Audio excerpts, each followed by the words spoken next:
and a split of 13.78. Jane's waiting for the green light and just absolute concentration. Greetings everyone to Sunday Rob Roy Revival. The chicane is in place. Jane Vollebregt off the start line. And car breaking down a little bit. She was saying to me yesterday that she was suffering with the plugs fouling a bit on this car, so she's a bit concerned about that. So we have coming to the line Brian Watson in his Triumph GT6 Mark II. Beautiful Italian design by the in-house Schlotty design team. Developed as a fastback version of Spitfire, but was really too heavy for the 4-cylinder engine. And had the 6-cylinder 2-litre engine. And don't they sound glorious, Wayne, when they fire them up and drive them up the hill. Jane Vollebregt with a 42.65. Speed across the finish line was 61 kilometres an hour, and her split time was a 16.26.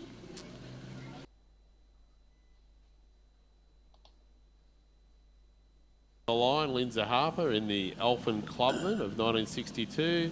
Lindsay's one of the women competing here today, and it's was restored in 1982 by John Blandon, and we just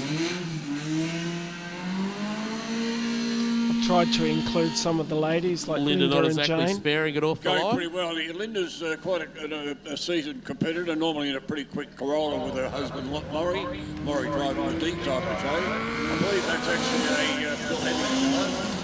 So Linda's been around the sport for quite some time. So we have coming to the line another of the Elfin Club lines with the Penrite Elfin Clubman, driven by Antonio Cafficio.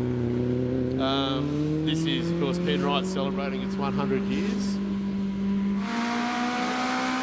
Okay, Linda's getting across the line for a 40.67. Quite a good time in the Elfin Clubman. And you watch Maury go through the chicane. Oh my goodness. This car runs a 4.2 litre motor these days.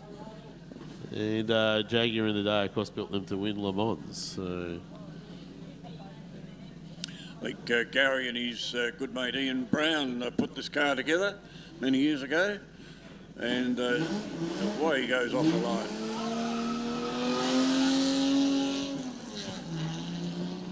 Sounding typical Jaguar sounding, the big 6-cylinder motor really putting out some horsepower, and he's running into Mount Tarrangower section as we have Alan Taylor come up to the line with us onto the bike.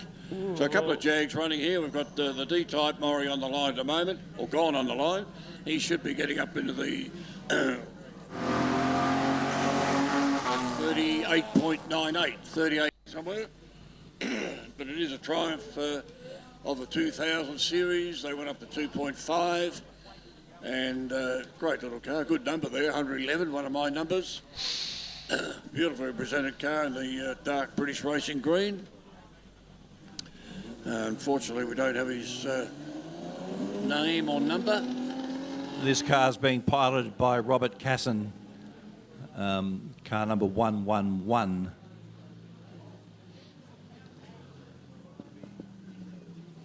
Yes, the Triumphs, you never saw them that much in competition over the years. They did run them at the 6-hour races at Sandown and early Bathurst races. In fact, Davison Lex Davison drove the Triumph 2000s in those days. Back in the day when they had classes at Bathurst. They did, yeah. They did. They had a lot of variants and motors, a lot of models running. 38.91 time for the Triumph Triumph Mark I of Robert Casson. Now on the grid is car number 74, which is a Land 4 seconds across the line. So this one, you could get it in a V8 or an MGB engine. Doesn't sound like that one's a V8. No. It's coming to the line, we've got Brian Watson in a Triumph GT6 Mark II, 1969. another Michelotti design, and a developed fastback version of the Spitfire, upgraded to the 6-cylinder engine when the heavier body was underpowered with the standard 4-cylinder. And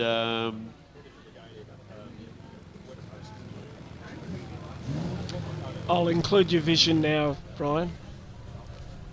Somehow so we have I lost it. Mike Harper joining us, and Mike's just telling us he'll be back down in the regalia stand if you'd like your poster signed that he's created. And I believe very reasonable for the previous years for $50, I believe. So thank you, Mike. Better get your pen out and get down there to sign. We'll catch up with you soon, Mike, but we're talking about works of art here today, whether it be motor cars or posters or all sorts of things.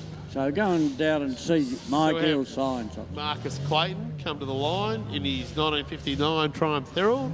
The car is competing in regularity, runs a stock standard 948 cylinder cc engine, and you know, Marcus has been a long-standing member and of the TSOA. Again, it's nice to see cars in regularity, wheel caps, and just as they drove them here today.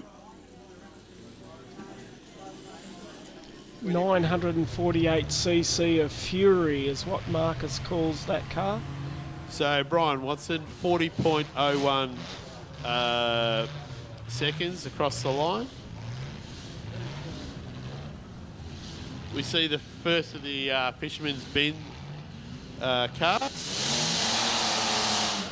coming to the line. Very unique inclined Zephyr motor in this special. Greg Snape driving the car.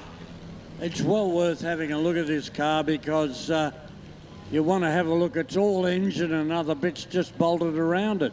But if you see it with the bonnet off, the engine takes up most of the space of the motor car. Capable of 90 mile an hour in first gear.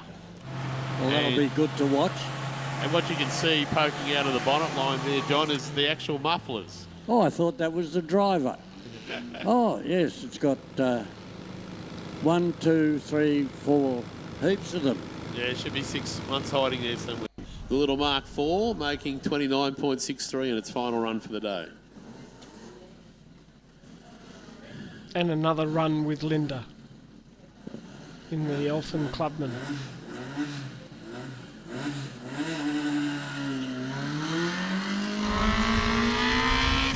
High level of wheel spin as she takes off. I see, talking about wheel spin, I saw Russell Stuckey over here before. Russell's here today, a legend in looking after tyres for racing cars. Good to catch up with him. Stuckey tyres. There we go. Linda Harper over the line, 28.9 seconds. And here we have the Penrite Alpha